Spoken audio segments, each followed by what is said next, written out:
que esse fungo gosta? Porque isso facilita muito o manejo dele. Quando a gente tem chuva bem distribuída, é a condição perfeita. Isso é um ponto muito importante.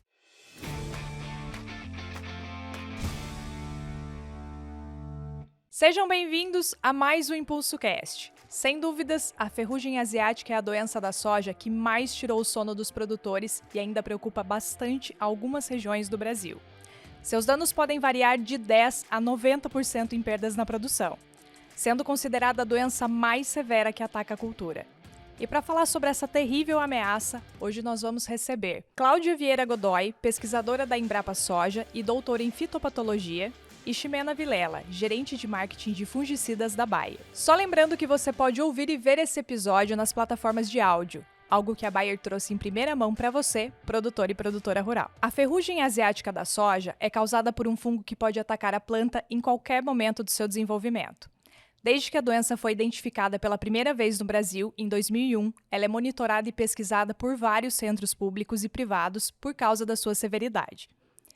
Agora nós vamos começar pelo básico. Cláudia, qual que é o fungo causador da ferrugem e como ele infecta a planta? A ferrugem da soja ela é causada pelo fungo Phacopsora pachyrhizae, né? Ele é um fungo que a gente chama de biotrófico, né? Que ele só sobrevive na planta viva, né? Então, ele se dissemina pelo vento, né? Ele tem esporos bastante leves e quando ele chega na folha, né? Ele precisa da umidade e da temperatura ideal ali para infectar, para causar a lesão, né? Então, e é uma doença bastante rápida, né? A gente chama que é uma doença policíclica, né? O fungo ele dá um ciclo a cada 7, 10 dias, né? E essa é a grande preocupação. Ele tem bastante esporo, ele se dissemina muito rápido pelo vento e é uma doença bastante rápida. E Ximena, é fácil identificar uma planta com ferrugem na lavoura? Quais são os sintomas que a gente tem que ficar atento? Na verdade, quando ela já está em alta severidade na lavoura, é fácil de identificar. Aliás, razoavelmente fácil. O difícil é a identificação inicial. Então, como que a gente pode dar uma dica dessa identificação inicial? Primeiro, a ferrugem ela inicia no bacheiro, do bacheiro para a parte média das plantas, e ela inicia com pequenas pontuações enegrecidas, que é muito difícil de visualizar. Então, um truque que a gente usa é colocar a folha contra o sol, né? Inclusive, nós trouxemos algumas imagens aí para facilitar a identificação. Mas essa exposição contra a luz facilita a identificação inicial. Outra coisa também que à medida que vai evoluindo essas pontuações, ele forma o famoso vulcãozinho, que são as urédias, que é uma elevação nessas folhas, que ela fica, se a gente passa o dedo, ela fica um pouquinho áspera, né, e saindo, saltando para acima da folha. É uma coloração meio amarronzada, acinzentada, que são esses vulcãozinhos, e isso é muito típico da ferrugem. E a partir de aí, né, começa a necrosar a folha e soltar os esporos, aí fica mais fácil a identificação. Inclusive nós trouxemos também algumas folhas com esses sintomas, mas vale ressaltar também, Simone, que é importante identificar esse sintoma na folha da ferrugem, porém, pela agressividade da doença, é essencial que o manejo seja preventivo. Então, em regiões onde nós temos problemas reais, né, problemas eminentes da ferrugem, o manejo precisa ser preventivo. Tá? Então, a identificação é importante, mas não podemos deixar de lado a informação de que controlar a ferrugem precisa de ser preventivo. E ainda sobre essa identificação do campo, a gente que é produtor sempre está ali na lavoura de olho procurando os esporos, de repente, alaranjados, amarelados. Então, tem diferença com relação à coloração quando você vai identificar esse início de ferrugem ali no campo? As ferrugens, elas recebem esse nome ferrugem, né? Porque normalmente elas têm um esporo com aspecto ferruginoso, laranja, né? Como a ferrugem do feijão, é fácil de enxergar, a ferrugem do café. Mas no caso da soja, o esporo é bem clarinho, né? Parece um cristal de açúcar, né? Então, por isso que é até difícil para o produtor enxergar aquilo que a gente enxerga no feijão e no café como laranjado, né? Então, por isso que ela é mais difícil de identificar no início, né? Cláudia, quais são as características que tornam essa doença tão severa para a soja? Então, ela é uma doença que ela causa desfolha, né? A gente tem várias doenças na soja que causam desfolha, mas a ferrugem ela é muito rápida, né? Então, ela desfolha a planta bastante rápido. Ela pode aparecer em qualquer estágio de desenvolvimento, né, dependendo da hora que chega lá o inóculo. Ela vai tendo vários ciclos, né, então ela tem um ciclo muito rápido e ela acaba levando a desfolha e com isso você acaba tendo redução de produtividade, né? Então é uma doença bastante agressiva em termos de desfolha para a cultura. E quando a gente pensa em sintoma, então, é pensando nesse contexto de identifiquei esporos, identifiquei desfolha. Sim, a grande dificuldade nessa identificação que a Ximena falou é que muitas vezes o produtor, quando ele enxerga a ferrugem, já tem folha amarela. E quando você enxerga uma folha amarela, a parte de cima já está tomada de ferrugem, né? Então é um momento muito tardio para se fazer o controle, né? Então por isso que a hora que ela fica visível, às vezes é bastante tarde para fazer o controle. Entendi. Tem a importância do controle sempre preventivo, você saber da chegada da doença, né, para tomar medida antes dela entrar na lavoura. E para o produtor identificar, começar pelo bacheiro, começar pela ponteira, como que o produtor consegue chegar na lavoura e falar assim, olha, esse é o momento que a doença se instalou? Começar pelo bacheiro, sempre na soja mais antiga, a primeira soja que ele semeou, normalmente é a primeira que mostra o sintoma, né? E também na soja do vizinho, né? Porque ela vai vir das outras propriedades. O inóculo não está ali na área dele, né? Ela vem pelo vento. Então, ficar de olho ali na região. Se já tem caso de ferrugem reportado, daí ele pode fazer um manejo preventivo para evitar que ela entre na sua lavoura. E, Cláudia, quais são as condições ideais do ambiente para o desenvolvimento da doença? E, basicamente, o que esse fungo gosta? O fungo gosta do clima que é bom para a soja, né? Então, quando a gente tem chuva bem distribuída, é a condição perfeita, né? As temperaturas não são tão limitantes para ele, mas ele gosta de chuva bem distribuída. Hoje a gente vê assim, que a ferrugem está virando mais uma doença de final de ciclo por causa das medidas de manejo, do vazio sanitário. Ela tem entrado mais tarde nas primeiras semeaduras. Mas à medida que eu atraso a semeadura e começa a aumentar o inóculo, ela pode começar cada vez mais cedo, né? Então ela gosta de chuva bem distribuída, que é a situação lá de dezembro, janeiro, né, onde tá a soja lá já está enchendo grão em algumas regiões, mas tem região ainda que está bem atrasada. Então, a condição ótima para a soja normalmente é a condição ótima para a ferrugem também. Isso é um ponto muito importante, porque nós, como produtores, pensamos assim: a safra está ótima, chuvas regulares, o desenvolvimento da safra está perfeito, então eu não tenho que me preocupar tanto. E é aí que a gente Fantástico. Quando a prestar safra está atenção. ótima, tem que proteger. Quando tá fantástico para a soja, tá fantástico também para a maioria das doenças, Exatamente, inclusive a ferrugem. Muito importante. E agora, falando de ferrugem no Brasil, existe uma diferença de ocorrência entre os estados com mais relatos na região sul. Inclusive, é um consórcio antiferrugem com a finalidade de realizar um monitoramento da doença, justamente pela dificuldade de identificação precoce e pela rapidez na evolução da doença. E, Cláudia, para que serve esse consórcio e onde que o produtor consegue acessar? O consórcio ele existe desde 2003, 2004, e ele foi criado exatamente porque você falou, né? Essa dificuldade do produtor de identificar a doença. Então, ele pode acompanhar através do consórcio aonde começaram as ocorrências de ferrugem. Esse consórcio ele é alimentado por diferentes instituições, né? A gente tem cooperativas, tem pesquisadores, tem muita gente alimentando, né? Então não é feita essa alimentação pela Embrapa, e é uma alimentação em tempo real. Então, à medida que você identifica numa região, essa informação entra no site, e se o produtor abaixar o aplicativo do consórcio, ele está disponível tanto para Android como para iPhone, ele vai receber o alerta de como que a doença está acontecendo no Brasil, né? Algumas regiões a gente vê que ela começa mais tarde, né? Bahia começa lá em janeiro, Goiás começa em janeiro, mas lá no sul, Paraná, ela começa mais cedo, ela começa normalmente no final de novembro, início de dezembro, né? Então, o produtor, sabendo da ocorrência próximo, ele pode já proteger sua lavoura também para evitar a redução de produtividade. É uma fonte de informação para o produtor muito interessante e importante a rede, o consórcio, né, antiferrugem. Inclusive, a gente vai deixar o link para o produtor acessar e baixar o aplicativo, né, porque ele precisa entender como funciona essa ferramenta e fazer uso disso, porque isso facilita muito o manejo dele, que como a gente comentou, né, a ferrugem é uma doença que você não pode deixar ela aparecer para pensar em controle. A gente já falou aqui várias vezes, mas é importante reforçar isso, e o consórcio antiferrugem, ele vem exatamente de encontro a esse método de controle de ferrugem. Tem indício de ferrugem na região, o produtor precisa estar alerta para iniciar as pulverizações preventivas. É só um ponto importante do consórcio, é que a gente não tem 100% de cobertura no Brasil, a área de soja é muito grande, né? Então, às vezes ele fala, chegou na minha lavoura e não apareceu no aplicativo, é porque não tem ninguém alimentando, né? Então, ele pode também ajudar nessa informação a divulgar os casos na região, né? Se ele achou ferrugem na lavoura dele e quiser informar, ele pode mandar essa informação lá para a Embrapa, que a gente pode cadastrar lá e já avisa, os vizinhos vão ficar avisados também. Isso é muito importante porque o próprio produtor consegue alimentar a ferramenta para que os outros tenham acesso às informações com relação à doença. E como que ele faria isso, Cláudia, para identificar, por exemplo, uma região que tem mais escassez de pesquisadores, de instituições? Vamos pensar em um apito, né? Ele identificou na região e quer reportar para o consórcio. Ele pode procurar uma revenda, eles podem entrar em contato direto com a gente, mandar as fotos, mandar onde foi identificado e a gente pode inserir lá no site. Assim, normalmente as primeiras ocorrências a gente é bastante cuidadoso para divulgar, né? Agora, a partir do momento que já tem bastante ferrugem instalada e algumas regiões estão vazias, né? A gente sabe que ela está presente, né? Então, daí a gente já vai inserindo, né? Mas eles podem entrar em contato com a Embrapa que a gente pode inserir a informação. E, Ximena, ao longo dos últimos anos, nota-se uma redução da ferrugem no cerrado. E mesmo na região sul, nós tivemos uma safra com alta severidade em 2023, 2024, e já na safra 2024 e 2025, essa severidade foi menor. E por que isso ocorreu? Isso é interessante, primeiro porque nós temos um país de uma dimensão enorme, né? Então, nós temos características diferentes de regiões produtoras de soja.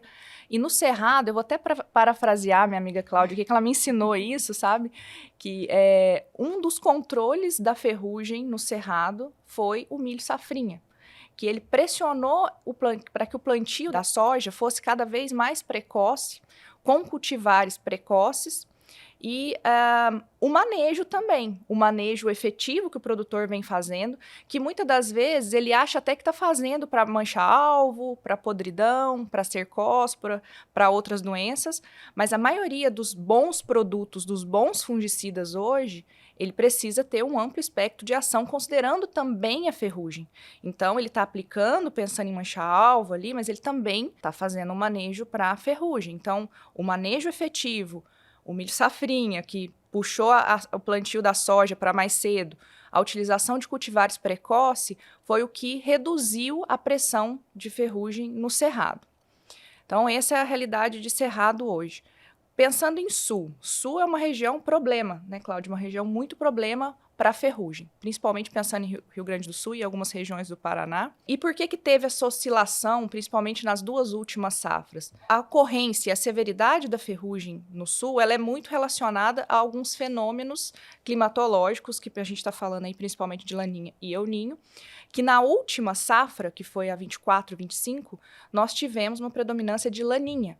E a Laninha é uma redução da pluviosidade, da quantidade de chuva nas regiões sul. E isso faz com que não fique, como a Cláudia falou, fica ruim para a doença, mas fica ruim também para a soja. Inclusive, nós tivemos uma grande quebra da safra, da última safra de soja, foi uma safra muito ruim para as regiões sul e também para a ferrugem e para doenças de uma forma geral. Então, a Laninha reduziu a pressão da ferrugem nas regiões sul. Em contrapartida, na safra 23-24, nós tivemos predominância do El Ninho, que é quando a gente tem que a gente tem altos índices de pluviosidade na região sul, favorecendo a soja e também a ferrugem. Então, o produtor precisa, inclusive, estar atento a essas previsões de fenômenos e de como vai acontecer a próxima safra, a safra atual, porque daí ele consegue prever e quantificar e fazer um cronograma de pulverizações mais assertivo para o manejo de doenças. Tem um ponto importante nessa questão de laninha, que o último ano que a gente teve uma ferrugem muito forte foi um ano de laninha, porque o pessoal pensa muito na laninha assim como chuva, né? Uhum. E a laninha também ela afeta a temperatura, né? Então, às vezes, na laninha a gente tem temperaturas mais baixas. E pensando no hospedeiro agora na soja, isso estica o ciclo da soja, né? E a ferrugem ela é policíclica. A hora que você aumentar o ciclo da soja, ela vai dar mais ciclo, né? Então, o último ano que a gente teve uma epidemia forte de ferrugem, alguns produtores voltaram a perder, foi um ano de laninha que deu temperaturas baixas entre novembro e dezembro. E o ciclo da soja aumentou.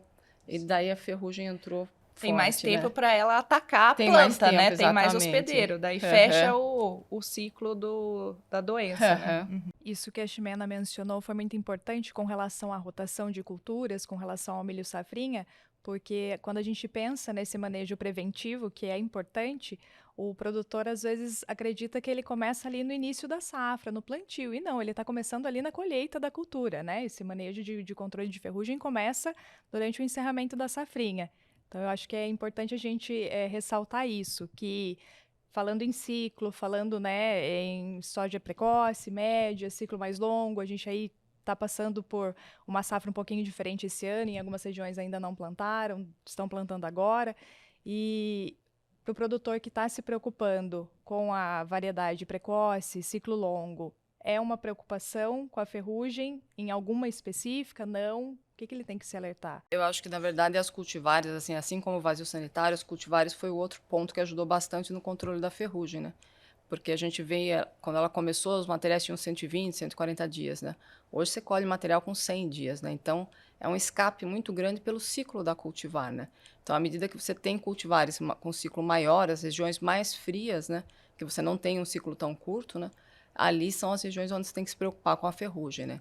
Então, plantio mais tarde, material com um ciclo mais longo, é onde a ferrugem pode entrar ainda. Cláudia, para essa safra atual que a gente está passando aí, 25, 26, quais são as expectativas sobre a pressão da ferrugem? Então, a gente está aí com uma previsão de laninha mais fraca, né? Mas, assim, cada laninha parece que é diferente da outra, né? Então, o produtor tem que acompanhar tanto a parte da distribuição de chuva, que às vezes é meio irregular para o sul e mais frequente lá para a região do Cerrado, né? Acompanhar a distribuição de chuva, acompanhar as temperaturas para ver se o ciclo do material não vai esticar, né?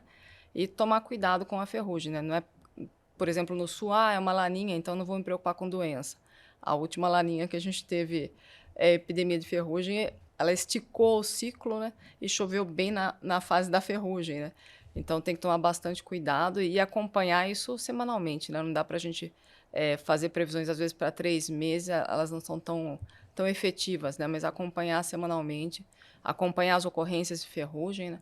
À medida que for detectando, já entrar com um controle mais forte. Ximena chamou a atenção para uma coisa que é muito importante, né? Que às vezes os produtores falam assim, eu só tenho mancha, então vou usar um produto mais barato, né? E é ali que a gente perde para a ferrugem, né? Então, esses produtos que têm um espectro maior, eles acabam protegendo não só para a mancha, como também para as outras doenças. Simone, esse ponto é muito importante, assim. O produtor, às vezes, e está correto, ele preocupa com o que ele está vendo, com o que está aparecendo na lavoura. Nós, como empresas, como pesquisa, né, como consultores também que estão nos ouvindo aí, precisamos pensar um pouco além disso, né, porque a ferrugem, dada essa agressividade que a gente está falando, ela precisa ser considerada em todo o território brasileiro de produção de soja, por mais que não esteja sendo vista, né? A Cláudia falou aí em regiões onde é problema, a gente fala muito de sul, mas tem outras regiões também que não só no sul, que a ferrugem é problema, Minas, Goiás, algumas regiões do Mato Grosso, estados mais altos também do país têm problema com ferrugem. Então, o produtor não pode se apegar exclusivamente às previsões, igual a Cláudia falou, de laninha. Região que aparece ferrugem, o produtor precisa de estar com aplicações preventivas. Esse é o primeiro ponto. Regiões onde não aparece a ferrugem há algum tempo, né, por todas essas questões que nós falamos, milho safrinha, variedades com mais resistência ou tolerância, né, manejo efetivo, o produtor precisa utilizar produtos de amplo espectro. Então, nós temos esse compromisso como empresa, como pesquisa, desenvolvimento de produtos, de estar considerando sempre a ferrugem no espectro de ação do fungicida, porque hoje ela está sob controle. A partir do momento que a gente começa a aplicar fungicidas muito específicos para manchas em algumas regiões, essa ferrugem pode voltar. E é isso, a gente não pode deixar acontecer, né? Haja visto o impacto, né, e a agressividade dessa doença. Agora vamos ao que mais interessa, as melhores práticas de manejo para a temida ferrugem da soja. Nós sabemos que apenas uma técnica não é o suficiente para o controle efetivo dessa doença. Então, vamos por partes. A gente vai começar assistindo um trecho do Impulso Negócios que fala sobre o vazio sanitário. Além de todas essas técnicas de controle, é imprescindível mencionar a importância do vazio sanitário. Esse período de no mínimo 90 dias sem plantar e nem manter vivas plantas de soja na área determinada minimiza os impactos negativos durante a safra seguinte. À medida que as plantas de soja na entre-safra são eliminadas por meio do vazio, o ciclo do fungo é quebrado, reduzindo assim a presença de esporos no ambiente. Cláudia, qual a importância do vazio sanitário e, se ele não for feito corretamente, o risco da doença na lavoura acaba sendo maior? O vazio é extremamente importante, né? A gente conseguiu reduzir bastante essa ocorrência inicial da ferrugem após a adoção do vazio, que começou em 2006, né? Até porque a gente tinha semeadura de soja no inverno, então a gente tinha um inóculo contínuo, né? E o fungo, como eu falei no início, ele é biotrófico, ele sobrevive só na planta, né? Então a gente tem que eliminar o hospedeiro para tentar reduzir o inóculo, né? O Brasil é um país que, se a gente puder, a gente planta soja o ano todo, né? Diferente dos Estados Unidos, Argentina, que não tem problema com ferrugem, né? Então o vazio é um dos pilares do manejo da ferrugem, né? E a gente vê que no Cerrado a gente tem, os invernos são mais secos, né? Então isso desfavorece, às vezes, a sobrevivência da soja. Mas não ter soja irrigada é um ponto muito importante para a gente reduzir inóculo. E no sul a gente acaba tendo chuva também, né? Então a gente encontra muita soja voluntária com ferrugem. E isso acaba sendo uma fonte de inóculo constante, né? Então até no site do consórcio a gente monitora também a soja guaxa com ferrugem para falar para o produtor, ó, o inóculo está presente, né? Para ele ficar alerta, né? Então é uma das bases do controle da ferrugem, o vazio sanitário. Simone, e um ponto interessante também, que o vazio sanitário, ele não é padrão e igual em todos os estados brasileiros, né, Cláudia? Você puder falar um pouquinho para nós como que funciona esse vazio por estado, por região? Os períodos de vazio, eles são por estado, né? Porque cada estado tem sua janela de semeadura, né? Então, se a gente for ver hoje, todo ano a gente tem semeadura de soja, né? O sul pode não ter, mas a gente vai lá para o Cealba, eles plantam em abril, né? Então é um calendário totalmente diferente. Roraima também tem um calendário diferente. Então a gente tem soja o ano todo. Por isso que a gente tem que fazer esse monitoramento, até para ver se tem alguma região prejudicando outra por causa do calendário, né? Mas o calendário ele é estabelecido em cada estado, né? Uhum.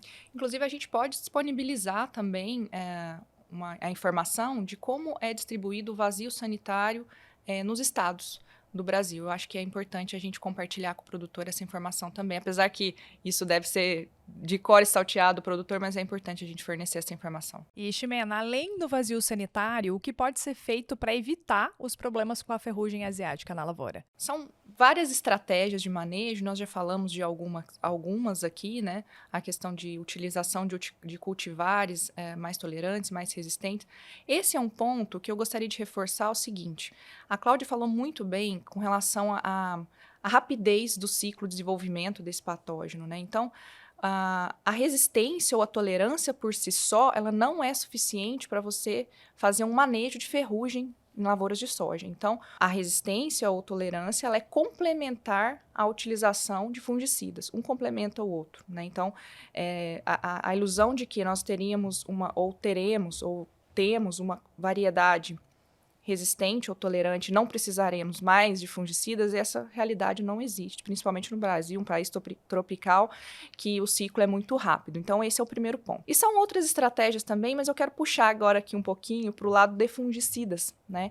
Então, o que é importante o produtor considerar na utilização e na escolha dos fungicidas? Primeiramente, escolher fungicidas realmente efetivos, com moléculas que de fato funcionem para controlar a ferrugem, e não só a ferrugem, mas, como eu falei, o amplo espectro das doenças da soja atual. E considerar moléculas que funcionem no cenário que a gente vive hoje, que é um cenário de resistência às principais grupos, para as principais doenças. Então, escolher bem os produtos. Fazer aplicações preventivas é essencial para o manejo da ferrugem. E o intervalo também de aplicação é muito importante, porque como a Cláudia disse, o ciclo é muito rápido, de 7 a 10 dias, então nós não podemos estender esse intervalo de aplicação. Cláudia, como o produtor pode escolher esses fungicidas para o controle da doença? Então, essa era uma dificuldade no início, quando a ferrugem entrou, né? Porque a gente não tinha muito conhecimento e mesmo usando fungicida, o produtor perdia, né? Então, em 2003, 2004, se formou uma rede de ensaios, né, para se avaliar todos os fungicidas que estavam registrados, né, fazer uma avaliação de forma simultânea. Essa rede é realizada por diferentes instituições em diferentes regiões do país, né, e ela vem já há mais de 20 anos fazendo esses ensaios. Com isso, todo ano a gente divulga esses resultados de eficácia dos fungicidas, né. Isso é um bom guia para o produtor, porque são informações feitas em diferentes regiões, bastante idôneas, né, então ele pode confiar nos resultados, né. As empresas hoje elas participam na rede, mas todas as empresas participam, então isso dilui bastante o nosso problema, né? E é feito em várias regiões e a gente consegue também acompanhar as mudanças de eficácia ao longo do tempo, né? Então, os ensaios da rede são divulgados anualmente, né? Para o produtor acessar, a gente tem a rede de fitossanidade tropical, onde ele pode acessar todas as circulares, né? A gente vai deixar o endereço aqui. E hoje a gente também está com um folder onde a gente tem sumarizado essas informações para todos os alvos biológicos, né? Então, é uma fonte onde o produtor pode confiar nas informações, e são informações recentes, né? Elas acompanham toda a mudança de sensibilidade dos fungos também. E essa rede, né, Cláudia, complementando, o produtor deve acessar, né? É uma fonte muito importante também do produtor estar adquirindo informação desenviesada, né? Como a Cláudia falou, uma informação idônea, porque não tem como enviesar a rede, porque são muitas instituições, né, Cláudia? Quantas instituições tem na rede de ferrugem? Hoje a gente tem 20 instituições de pesquisa, né? E as empresas, elas todas participam de forma conjunta nos ensaios também, né? Sim. Então, você vê, não tem como você enviesar 20 instituições, né? Então, se existe uma, duas ou três enviesadas, ela já dilui ali na média do restante, do montante das 20. E nós temos rede também, né, Cláudia, da mancha-alvo. Mancha-alvo, mofo branco, podridão, doença de final de ciclo, tratamento de semente, né? Hoje a gente tem avaliado tudo. E quando o produtor acessa essa rede de fitossanidade, tropical. Fitossanidade tropical, ele consegue ver todo o histórico, não só do último ano, consegue ver um histórico de consistência de resultado de produtos, é bem interessante. E, Ximena, qual a expectativa da Bayer e do mercado pela chegada do Fox Ultra? O que esse produto vai trazer para a agricultura brasileira? Antes de falar do Fox Ultra, né, propriamente dito, eu quero dizer que nós da Bayer estamos orgulhosamente comemorando esse ano 15 anos de uma família de sucesso que é a família Fox, né? Fox Expro, Fox Supra, e agora a gente traz aí mais um membro, né, que certamente será de sucesso como os membros anteriores, que é o Fox Ultra, que é um produto altamente equilibrado, na composição de 3 moléculas com diferentes grupos químicos. Um produto que, de fato, onde a gente coloca no comparativo e testes, pesquisa ou lado a lado de campo demonstrativo, ele é o produto que agrega mais em produtividade, justamente pelo amplo espectro de controle desse produto. Então, o Fox Ultra, e aí eu quero trazer também, já complementando o que a gente falou em relação aos ensaios da rede, eu quero trazer alguns ensaios que o Fox Ultra, como um lançamento, ele participou da rede, do consórcio, da última safra pela primeira vez, e nós participamos da rede de ferrugem asiática, e nós obtivemos o primeiro lugar, né, a liderança absoluta, tanto em termos de controle como produtividade na rede de ferrugem, seguido do nosso outro membro da família Fox também, que é o Fox Supra. E aí eu sei que aqui a gente está falando mais de ferrugem, mas eu quero trazer também o resultado da rede de mancha-alvo, que o Fox Ultra também participou, e dentre os produtos registrados, avaliados dentro da rede de mancha-alvo, todos os nossos 3 produtos da família Fox, Fox Expro, Fox Supra e Fox Ultra, foram os 3 produtos que apresentaram as maiores produtividades. E complementando, e por fim, nós temos também os resultados da rede de podridão, que é um problema hoje bastante concentrado, principalmente na região do Mato Grosso. E nós tivemos, mais uma vez, o destaque absoluto do Fox Ultra, com maior controle e maior produtividade também, seguido do Fox Supra. E um ponto também que foi avaliado aí, né, Cláudia, nessa rede de podridão, que foi feita a avaliação de DFC. E, para nossa surpresa, grata surpresa, o Fox Ultra foi o produto que mais controlou também DFC. Então, isso para nós é muito importante trazer para o mercado, num cenário hoje que nós temos uma diversidade de doença, como a gente falou aqui, a ferrugem, nossa velha conhecida, se tornando cada vez mais relevante em regiões que ela é problema, problemas novos surgindo, né? A gente tem aí podridão, quebramento, cercóspora se tornando cada vez mais agressiva, mancha-alvo em regiões de cerrado, tirando o sono do produtor, e a gente traz um produto extremamente adequado para esse cenário, com amplo espectro de controle e reduzindo aí os problemas que detraem a produtividade do nosso sojicultor. Excelente. E, Cláudia, muito se fala hoje em dia da resistência dos fungos aos fungicidas, mas existem estratégias que o produtor pode fazer para reduzir esse risco, né? Quais são essas estratégias? Então, assim como o vazio sanitário, hoje a gente tem também uma política pública, né, que é a janela de semeadura, né? E o objetivo da janela é tentar reduzir o número de aplicações ao longo da safra, né? Então, cada estado tem sua janela, né? para que você não estique muito o ciclo da soja e não faça muitas aplicações de fungicida. Mas no campo, o que o produtor pode fazer são as misturas com multissítios, né, para tentar atrasar, né, fazer a aplicação no momento correto, né, fazer o uso de multissítio para tentar atrasar esse processo de seleção, embora a gente já tenha muita resistência ocorrendo no campo. E complementando também, né, Cláudia, em relação a essa questão de estratégias de controlar, né, o problema da resistência, controlar não, né, até contornar o problema da resistência que nós temos hoje, além da utilização de multissítio, a gente precisa considerar também qual fungicida a gente está aplicando, né? Porque hoje, nesse cenário que a gente tem resistência, falando aí de ferrugem, né, Cláudia? A gente tem resistência para as estrubirulinas, para carboxamidas e triazóis, ou seja, os 3 principais grupos químicos hoje nós temos resistências comprovadas em diferentes proporções para cada um dos ativos dentro do grupo, mas nós temos essa constatação. O que a gente precisa é considerar fungicidas que contenham moléculas que de fato contribuam e controlem a ferrugem e também as outras doenças dentro desse cenário de resistência.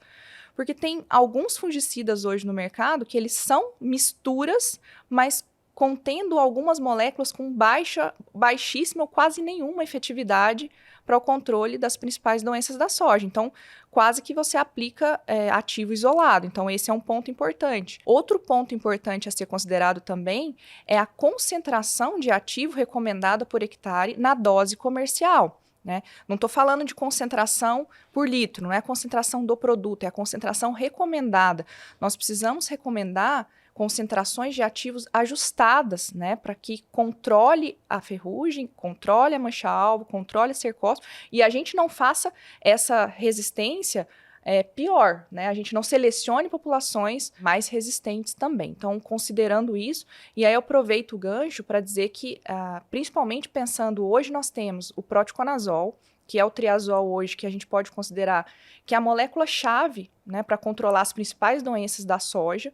É uma molécula que tem sofrido alta pressão de aplicação no campo e a gente precisa de estar considerando uma recomendação de campo acima de 80 gramas por hectare hoje, para reduzir essa pressão de seleção, né? Então, nossos produtos da família Fox, nenhum deles recomenda menos que 80, ou seja, a gente recomenda 84, 87 gramas, e são esses produtos que recomendam a maior concentração de proticonazol por hectare do mercado. E com relação a essa resistência, é feito algum monitoramento de alguma forma? Sim, Simone, nós da Bayer fazemos um monitoramento, inclusive um monitoramento que é bastante antigo, que foi pioneiro no Brasil.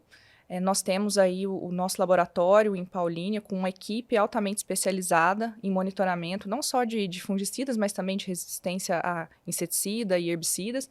Mas de fungicida, desde 2005 a Bayer monitora. Hoje nós temos monitoramento para ferrugem, as 3 principais grupos, estrubilina, triazol e carboxamida. Nós temos monitoramento também de mancha-alvo para esses 3 grupos e estamos começando para podridão de grãos e também para cercóspora. Então, a Cláudia, inclusive, eu acho que participou desse início, né, a Cláudia junto conosco. Se você quiser trazer um pouquinho de como que foi esse começo aí da... Então, como a Bayer tinha o tebuconazol, né, que era um dos produtos mais utilizados, né, ela foi a primeira a começar a monitorar por causa da exposição, né, então era um produto de alta eficácia e que sofria uma pressão de seleção muito alta, né, por isso que a Bayer começou, foi uma das pioneiras aí no monitoramento. Agora aquela dica final, o que vocês deixariam para os produtores e produtoras que estão aqui nos ouvindo, nos acompanhando, que não querem ter dor de cabeça com ferrugem asiática aí nessa safra? Tem que acompanhar, né? Então, monitorar, acompanhar a situação, né, da região, e as semeaduras tardias, tomar bastante cuidado. Se a pressão estiver bastante alta, reduzir o intervalo de aplicação, né? Usar todas as estratégias disponíveis, usar multissítio, rotacionar ativos, né? E fazer o acompanhamento da safra aí, para não perder, porque é uma doença bastante agressiva, né? A gente não pode perder porque é uma doença que tem controle, né? Eu acho que seguindo uma recomendação básica para controlar a ferrugem primeiramente, saber que é uma doença agressiva, que não se pode subestimar o potencial de perda da ferrugem, utilizar bons fungicidas efetivos para o controle, não só da ferrugem, mas fungicidas de amplo espectro para o controle das principais doenças da soja, aplicações preventivas e um intervalo máximo de 14 dias. Eu acho que seguindo essa recomendação, o produtor tem grandes chances de ter sucesso e não perder para a doença. Obrigada a todas as convidadas pelo ótimo bate-papo. Obrigado você, produtor e produtora rural, que nos acompanhou até aqui. E fica meu convite para você ir lá no canal AgroBuyer no YouTube e ver os outros episódios desse podcast e dos outros programas que a gente prepara sempre para você. Mês que vem tem mais Impulso Cast. Até lá!